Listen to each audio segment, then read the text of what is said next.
warahmatullahi wabarakatuh. Perkenalkan, nama saya Tatira, SSI TMKes.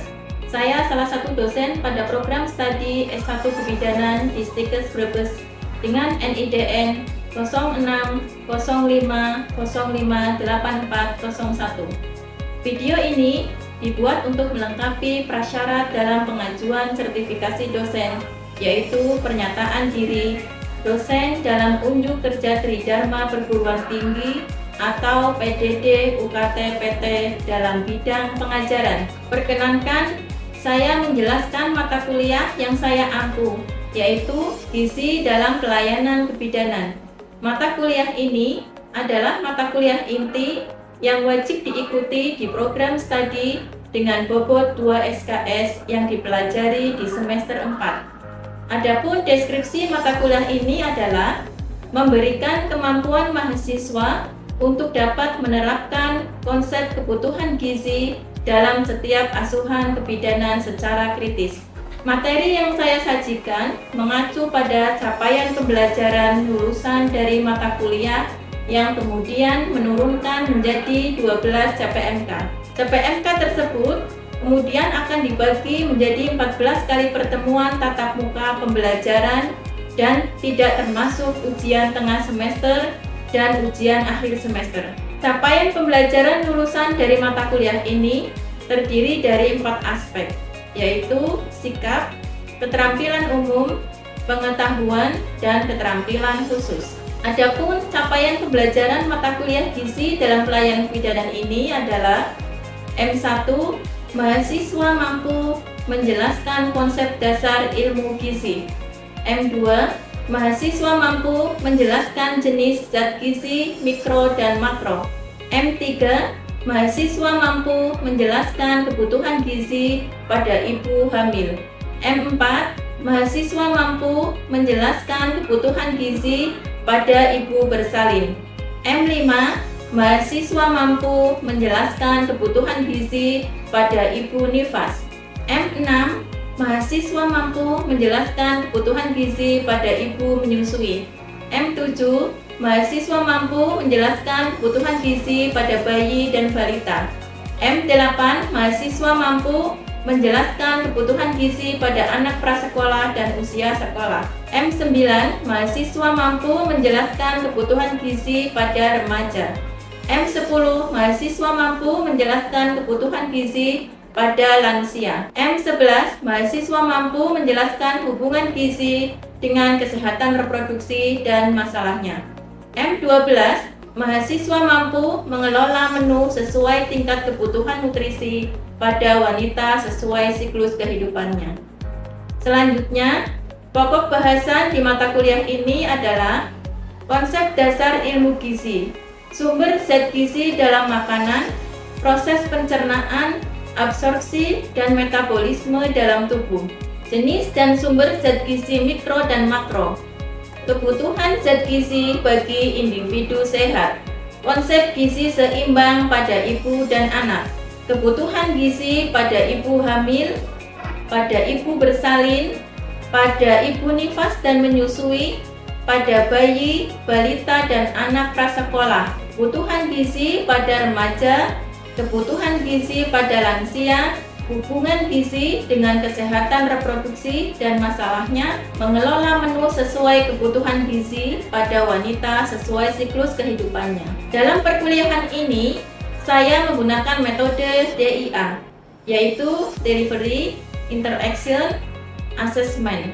Dalam pembelajaran, baik secara teori maupun praktikum laboratorium, saya menggunakan sumber-sumber terkini dan jurnal-jurnal kebidanan. Adapun media pembelajaran yang saya gunakan adalah PowerPoint dan alat peraga. Media pembelajaran lainnya yaitu presentasi, diskusi kelompok, dan demonstrasi untuk menciptakan keaktifan mahasiswa dalam belajar di kelas, sehingga mahasiswa dapat terlatih dalam berpikir kritis yang berkaitan dengan materi yang saya berikan. Selama masa pembelajaran, saya menggunakan metode daring luring. Untuk metode daring, saya gunakan yaitu Zoom dan pemberian materi melalui WhatsApp. Di awal perkuliahan, saya akan membangun keakraban antara dosen dan mahasiswa dengan harapan bisa menciptakan suasana yang kondusif dan terbuka. Kemudian, saya akan menjelaskan tentang RPS, membahas kontrak perkuliahan untuk membuat kesepakatan bersama terkait perkuliahan, baik teori maupun praktikum, nilai batas minimum, tugas, kuis, serta presentasi penilaian agar mahasiswa memiliki pandangan pelaksanaan perkuliahan selama 1 semester ke depan. Untuk sistem evaluasi, yaitu dengan menilai keaktifan mahasiswa, UTS dan UAS, praktikum, tugas individu. Untuk kehadiran, mahasiswa tidak boleh kurang dari 80%. Hal ini merupakan sebagai syarat untuk mengikuti ujian akhir semester. Selanjutnya, saya akan menampilkan proses pembelajaran saya di kelas dengan mata kuliah gizi dalam pelayanan kebidanan. Selamat menyaksikan. Bismillahirrahmanirrahim. Assalamualaikum warahmatullahi wabarakatuh. Waalaikumsalam warahmatullahi wabarakatuh. Alhamdulillah kita bisa bertemu pada siang hari ini ya di materi kebutuhan gizi pada remaja. Sebelum perkuliahan ini dimulai, lebih baiknya kita berdoa agar ilmu yang didapatkan pada siang hari ini bisa bermanfaat. Berdoa dimulai.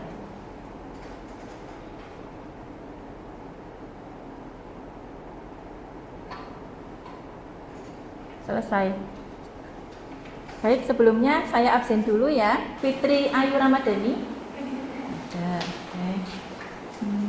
Friselin. Ada. Devi. Ya, Enggar. Atika.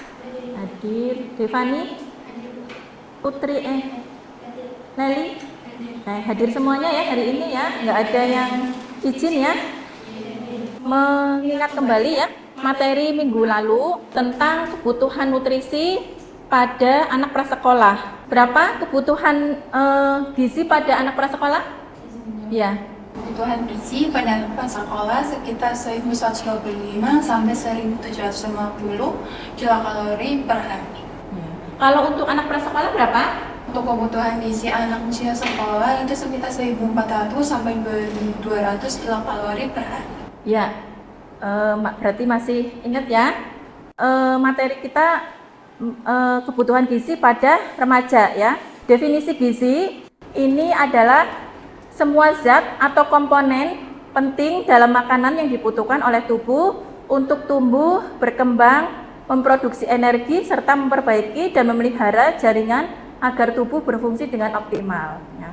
Jenis-jenis zat gizi ini ada 2 ya, yaitu zat gizi makro dan zat gizi mikro ya. Zat gizi makro ini sendiri adalah zat gizi yang dibutuhkan tubuh dalam jumlah yang besar. Misalnya zat gizi makro itu meliputi apa saja? Karbohidrat, terus protein, apalagi lemak dan mineral dan air. Ya betul sekali ya. Kalau karbohidrat ini sendiri adalah sumber energi utama untuk tubuh ya. Kalau protein berperan dalam pertumbuhan dan perbaikan jaringan ya. Untuk lemak ini sebagai sumber cadangan energi dan pelindung organ vital ya. Kemudian air ini juga sangat penting ya untuk menjaga cairan tubuh dan fungsi dari organ kita ya. Oke, kalau zat gizi mikro ini meliputi apa saja?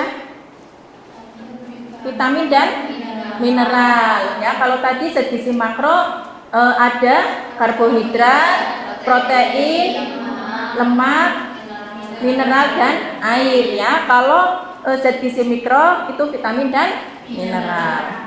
Nah, prinsip gizi seimbang. Ada berapa sih prinsip gizi seimbang? Ada yang tahu? Ya, pintar. 1. Mengonsumsi makanan dengan kurang olahraga. 2. Menerapkan pola hidup bersih dan sehat. 3. Melakukan aktivitas fisik. 4. Menjaga berat badan tetap ideal. Iya, betul sekali ya. Prinsip gizi seimbang itu ada 4 ya.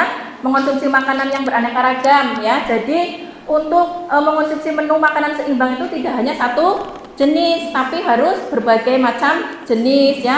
Ada nasi, ada lauk pauk ya. Lauk pauk itu proteinnya dari hewani ya. Ada ikan, daging dan semacamnya ya. Kemudian menerapkan pola hidup bersih dan sehat itu harus menjauhkan diri dari penyakit ya, seperti infeksi kuman ya. Kemudian melakukan aktivitas fisik ya, berolahraga ya. Kalau misalnya asupan gizi yang berlebihan itu harus diimbangi dengan aktivitas fisik ya, supaya tidak terjadi obesitas dan penyakit jantung ya, serta penyakit serius lainnya. Kemudian menjaga berat badan yang ideal ya. Pemerintah Indonesia sendiri itu sudah memiliki gizi ya yang diberi nama dengan isi piringku ya. Nah, program ini itu menggantikan konsep yang dulu apa ya?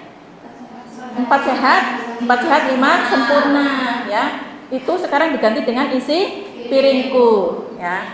Ini tujuannya untuk apa sih isi piringku itu? Untuk meningkatkan pemahaman masyarakat terkait gizi seimbang. Iya, betul sekali ya. Isi piringku itu tujuannya untuk meningkatkan pemahaman masyarakat ya terkait gizi seimbang ya. Ini gizi seimbang pada remaja ya, sepertiga dari setengah piring ada lauk, kemudian sepertiganya buah-buahan, 2/3 ada makanan pokok ya, kemudian 2/3 sayuran. Remaja perempuan itu ya akan menjadi calon ibu di masa depan ya. Diupayakan agar dapat melahirkan generasi emas bebas stunting ya. Oleh karena itu ya harus dipersiapkan secara sedini mungkin ya untuk memperhatikan asupan gizinya ya, supaya disiapkan mulai dari sekarang dan yang akan datang, supaya melahirkan bayi tidak berat badan lahir rendah atau tidak stunting ya. Materi ini itu sesuai dari hasil Pengmas saya ya, dengan judul pencegahan stunting pada remaja ya melalui edukasi dan kesehatan reproduksi. Selain dari hasil pengabdian masyarakat sesuai dengan materi ini, hasil penelitian pun itu sama ya, mengenai tentang gizi pada remaja, yaitu hubungan tingkat pengetahuan tentang gizi dengan kejadian kekurangan energi kronik pada remaja. Nah, hasil penelitian ini tidak ada hubungan ya antara tingkat pengetahuan tentang gizi dengan kejadian KEK pada remaja ya. Ini nanti diskusikan ya, nanti silakan kalian didiskusikan, membuat kelompok kecil ya, nanti silakan dijawab berkelompok ya, didiskusikan. Oke. Kemudian kita lanjut ke kebutuhan gizi remaja ya. Kebutuhan gizi remaja ini ditujukan untuk mendukung lonjakan pertumbuhan dan pematangan seksual ya. Selama masa remaja, pertumbuhan dan perkembangan terjadi dengan sangat pesat sehingga menuntut asupan nutrisi yang lebih tinggi. Ya, ada yang mau ditanyakan? Saya belum. Ya. Bu, kenapa pencegahan stunting itu harus dimulai dari remaja, Bu? Tidak pada saat kehamilan. Ya, ada yang mau coba menjawab? Ya, Mbak. Izin jawab, karena masa remaja itu periode kedua pertumbuhan yang pesat setelah masa balita, jadi pemenuhan gizi seimbangnya juga sangat dibutuhkan agar menjadi individu yang sehat, aktif, dan produktif. Ya, ada lagi yang mau coba jawab? Yuk, ayo Mbak, yuk belakang. Karena dapat memberikan edukasi pada remaja tentang kesehatan reproduksi, bahaya pernikahan dini, dan pentingnya gizi, menciptakan kesadaran pola asuh penting yang baik jauh sebelum remaja menjadi calon ibu sehingga dapat melahirkan bayi yang sehat bebas stunting. Ya, jawabannya betul semuanya ya. Kenapa pencegahan stunting itu harus dimulai dari remaja, tidak pada saat hamil ya, karena banyak remaja putri yang mengalami anemia dan KEK ya. Kalau tidak diperbaiki sebelum menikah ya, itu nantinya akan berisiko tinggi melahirkan bayi dengan berat badan lahir rendah ya, yang akan mengalami gangguan pertumbuhan ya. Ini sehingga memicu terjadi stunting ya. Makanya itu pencegahan stunting itu harus dimulai dari remaja ya. Oke, kita lanjut untuk kebutuhan gizi pada remaja ya. Berapa kebutuhan energi pada remaja putra dan putri? Berapa? Sekitar berapa?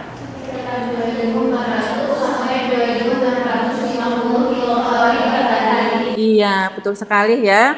Itu kebutuhan untuk remaja putra ya, 2.400 sampai 2.650 kilokalori per hari. Untuk remaja putri berapa? 2.050 sampai 2.200 kilokalori per hari.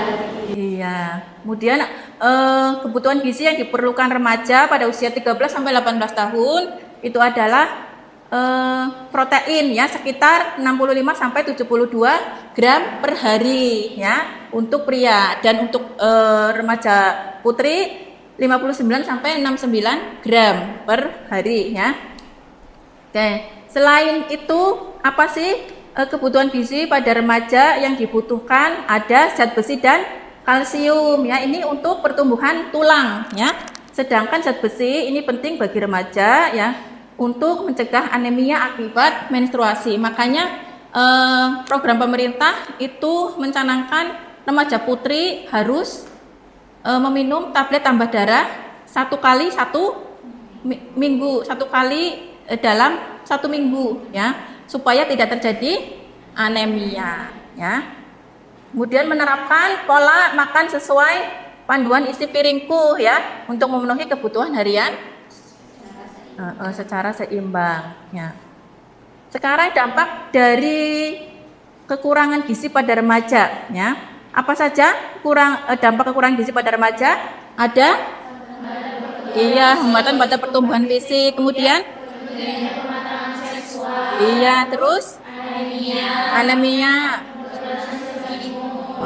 penurunan sistem imun ya, ada pertumbuhan fisik, kemudian tertundanya pematangan seksual, terus anemia ya, dan penurunan sistem imun serta prestasi dari belajar mahasiswa ya. Oke, sekarang bagaimana sih cara mendeteksi kek itu? Yaitu dengan mengukur lila ya. Mengukur lila itu kalau misalnya kurang dari 23,5 ya, untuk usia di atas 12 tahun itu dikatakan kek ya. Terus apalagi dengan mengukur berat badan. Kalau berat badannya kurang dari 40 kilo berarti kek ya. Nanti kita ukur ya, silakan maju kamu sini diukur dulu. Nah, ya.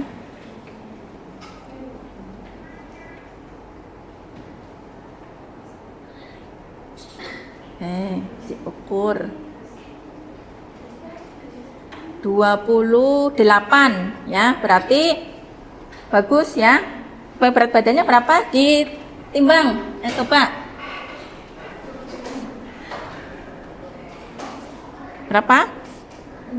57 ya, berarti itu sudah melewati kek ya, tidak terjadi kek. Ayo Mbak, siapa lagi? Ayo, belakang Mbak, kamu yang tengah sini ya, ayo.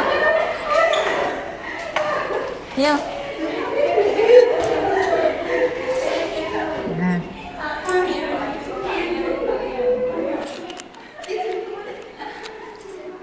Wah, bagus-bagus semua ini gizinya. Tadi 28, sekarang 29, naik lagi ya. Oke. Berat badannya berapa? 65. Ya, sama ya, tadi 65 juga. 57. Waduh, ini tambah gemoy. Bagus, berarti gizinya ya.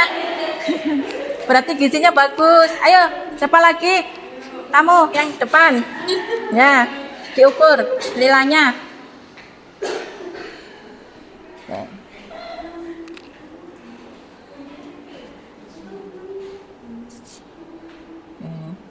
Alhamdulillah tidak 23,5 kamu ya. Ini pas banget 24 ya. Nanti harus diperbaiki gizinya ya. Sekolah di kesehatan harus asupan nutrisinya harus bagus. Oke, kalau berat badannya bagus 50. Tapi untuk apa? Asupan nutrisinya diperbaiki lagi ya. Oke. Baik, itu cara mendeteksi kek ya dengan mengukur lila ya. Kalau kurang 23,5 terjadi kek ya. Berat badannya kurang dari 40. Alhamdulillah tadi semuanya melebihi batas normal ya. Melebihi 23,5. Oke. Gejala kek pada remaja biasanya gejalanya apa saja? Mudah lelah, kurang berenergi, kulit tampak pucat, rambut mudah rontok, kukunya rapuh. Iya, ya. Mudah lupa. Kalian suka mudah lupa kalau belajar? Iya. Wah, perlu diperbaiki lagi gizinya ya supaya tidak anemi. Kalau anemi suka ngantukan ya. Penyebab kek pada remaja ya ini biasanya karena dari pola makan yang buruk. Terus apa lagi? Body image negatif. Kenapa body image pada remaja selalu dipermasalahkan? Karena apa? Pengaruh lingkungan ya, supaya tidak di body shaming sama teman-teman ya, sehingga apa diet yang ekstrim ya, sehingga asupan nutrisinya yang harusnya terpenuhi dengan baik mereka memilihnya dengan jajan tapi tidak sehat gitu ya.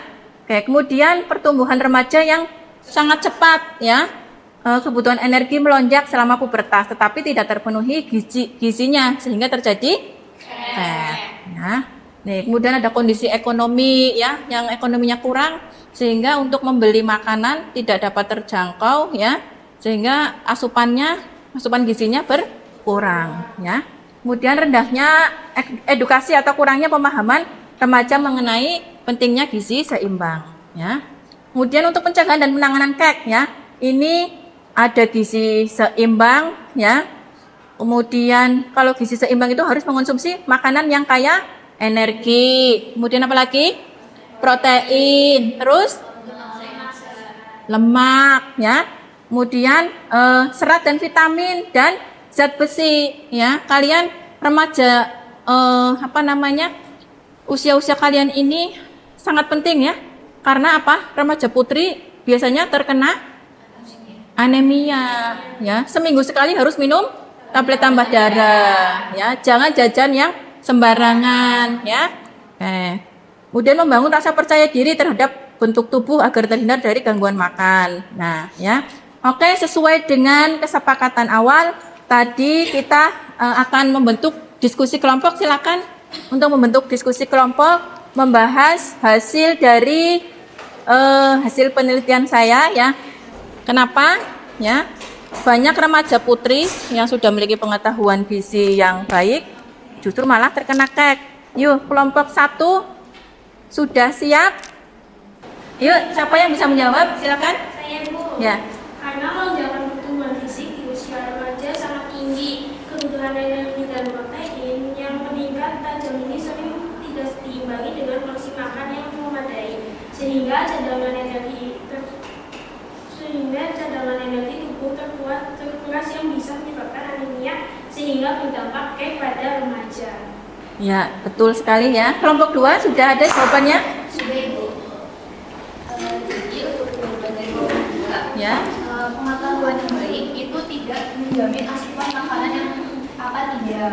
Fenomena ini itu terjadi karena adanya kesenjangan antara pengetahuan dan juga perilaku remaja dengan pengetahuan gizi baik bisa tetap mengalami kekurangan energi kronik atau kek.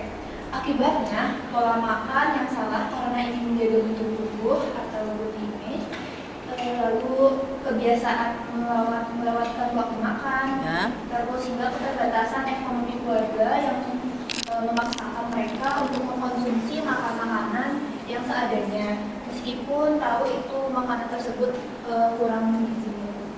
Ya, betul sekali dua-duanya ya. Jawabannya sangat bagus ya. Oke, sampai di sini ada yang mau ditanyakan lagi? Ya, silakan.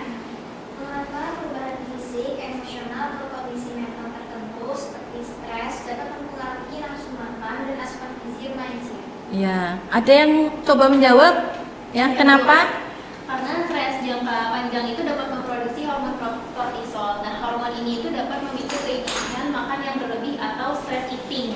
Remaja itu cenderung memilih makanan yang tinggi gula, garam, dan juga lemak karena ini itu dapat memberi rasa nyaman sesaat.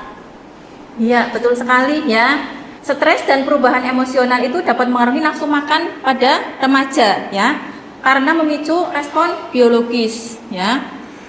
Otak melepaskan hormon seperti adrenalin ya, yang menekan rasa lapar, atau kortisol yang meningkatkan keinginan mengonsumsi makanan manis dan berlemak sebagai pelampiasan emosional ya. Hal ini memicu ketidakseimbangan asupan pada nutrisi atau gizi ya. Ada lagi yang mau ditanyakan? Saya Bu. Ya. Bagaimana cara menyiasati kebiasaan meal apabila makan cepat saji atau junk food agar tetap memenuhi standar gizi yang sehat? Ada yang mau coba menjawab?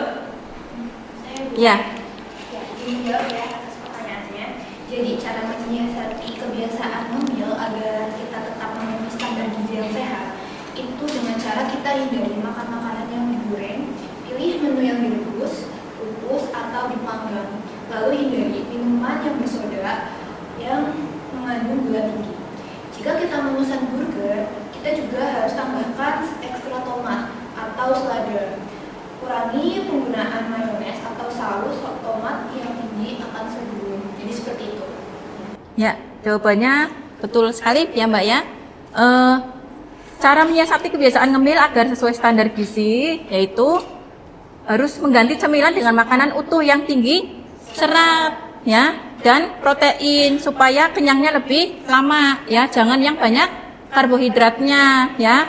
Kemudian saat terpaksa jajan itu pilih opsi yang dipanggang tadi, betul sekali ya. Kemudian dikurangi saus tinggi sodium dan gula ya. Kemudian diimbangkan nutrisinya dengan menambah porsi sayuran ya. Kalian kalau makan bakso biasanya sausnya yang banyak banget ya. Nah, itu mulai sekarang sudah tahu ya tentang kebutuhan gizi pada remaja. Jadi kalian harus bisa mengolah gizi yang baik ya. Baik, untuk ada yang pertanyaan lagi? Sudah cukup? Cukup. Baik, kalau sudah tidak ada pertanyaan lagi, saya bisa simpulkan untuk pertemuan pada hari ini ya, berdasarkan hasil dari diskusi dan pemaparan tadi ya, dapat disimpulkan bahwa masa remaja adalah masa lonjakan ya pertumbuhan. Yang kedua terbesar setelah masa bayi ya. Oleh karena itu, pemenuhan gizi yang seimbang pada fase ini sangat menentukan kualitas kesehatan jangka panjang ya. Kebutuhan gizi pada remaja ini diantaranya ada karbohidrat, protein, terus lemak dan mineral dan air ya. Itu harus terpenuhi supaya dapat untuk mencegah masalah kesehatan seperti anemia, stunting, kemudian mendukung konsentrasi belajar. Demikian untuk pertemuan pada kali ini. Terima kasih atas perhatiannya. Nanti kita ketemu pada minggu depan ya, membahas mengenai tentang kebutuhan nutrisi pada lansia. Oke, sudah cukup? Cukup. Terima kasih. Kurang lebihnya mohon maaf. Wabillahi taufiq wal hidayah. Assalamualaikum warahmatullahi wabarakatuh. Waalaikumsalam warahmatullahi wabarakatuh. Terima kasih Bu. Sama-sama. Demikian video pembelajaran ini saya persembahkan dalam unjuk karya PDD UKT PT. Semoga dapat memberikan gambaran sebagai salah satu tugas dosen dalam Tridharma Perguruan Tinggi bidang pengajaran. Terima kasih saya ucapkan atas kesempatan dan perhatiannya kepada seluruh tim penilai dan panitia penilaian Smart Dosen 2026. Wassalamualaikum warahmatullahi wabarakatuh.